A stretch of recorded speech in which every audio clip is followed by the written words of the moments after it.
नमस्ते दोस्तों, मेरा नाम है हीना। जब मैं दूल्हे के कमरे में गई तो मैं वहाँ देखकर वहाँ का सीन दंग रह गई। मेरे भाई की शादी थी। घर में ज़ोरों शोरों से तैयारी चल रही थी मेरे भाई की शादी की। माँ पापा बहुत खुश थे, भैया खुश नहीं थे। घर में एकदम लग रहा था रौनक छा गया था। मेरी बुआ, मेरी मौसी सब लोग आई थी। हम 3 भाई एक बहन थे। सबसे बड़े भैया की शादी हो रही थी।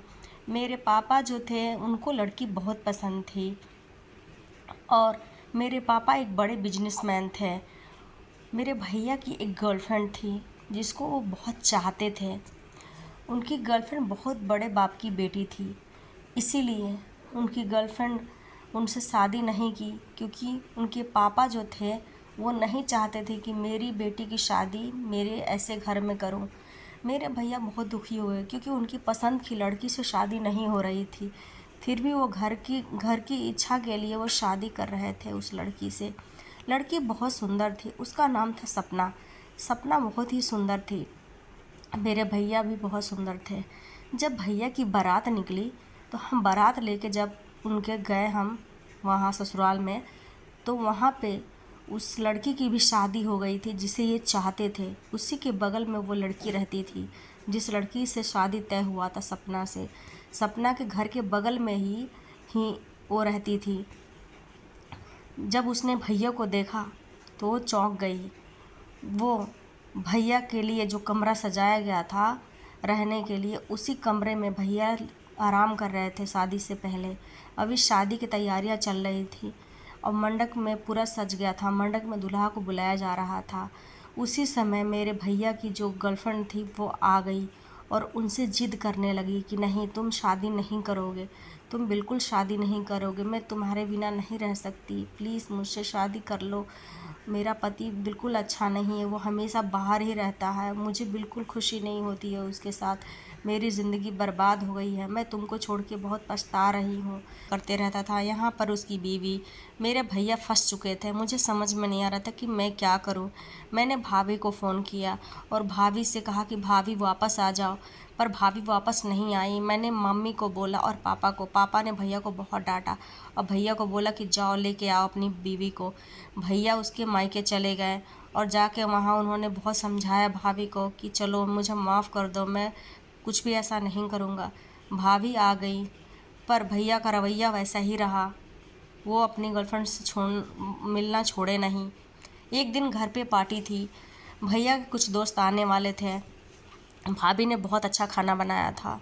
सारे दोस्तों ने जब खाना खाया तो खाना खाकर बहुत खुश हो गए। उन्होंने कहा कि हमने अपनी ज़िंदगी में ऐसा खाना नहीं खाया था, बहुत टेस्टी खाना बना था यार, तू तो डेली खाता होगा। मेरे भैया को बहुत अच्छा लगा सुनकर, उनके चेहरे पे खुशी हुई। धीरे धीरे भाभी को वो पसंद करने लगे और उनके साथ टाइम बिताने लगे। उधर उनकी गर्लफ्रेंड बहुत परेशान करने लगी कि तुम मुझसे कब मिलने आओगे, तुम आओगे कि नहीं आओगे। भैया बीच में फंस चुके थे। भैया को समझ में नहीं आ रहा था कि मैं क्या करूं। भैया उस लड़की से प्यार भी करते थे, इसीलिए उससे मना नहीं कर सकते थे। वो जो उनकी गर्लफ्रेंड थी वो उनको चीट कर रही थी, पर भैया को पता नहीं था। भैया एक दिन बिना बताए नहीं गए उसके पास मिलने, उससे बिल्कुल बोले ही नहीं। मुझे पता चल गया था कि वो जहाँ जाने वाली थी, भैया को मैसेज की थी, मैंने फ़ोन में देख लिया था, इसलिए मैंने भैया के फ़ोन से एक मैसेज कर दिया और मैंने बोल दिया कि तुम्हें यहाँ आना है। फिर कुछ देर बाद मैंने कहा कि नहीं, मुझे नहीं आना है।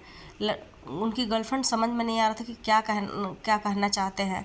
उनकी गर्लफ्रेंड अपने दूसरे बॉयफ्रेंड से मिलने चली गई और मेरे भैया को एक मैसेज मिला कि हाँ, कब, मतलब इतने बजे मिलने आना है। भैया उसी बजे मिलने चले गए और जब उस रूम में गए भैया, जब नॉक किया तो देखा कि उनकी गर्लफ्रेंड किसी और के साथ।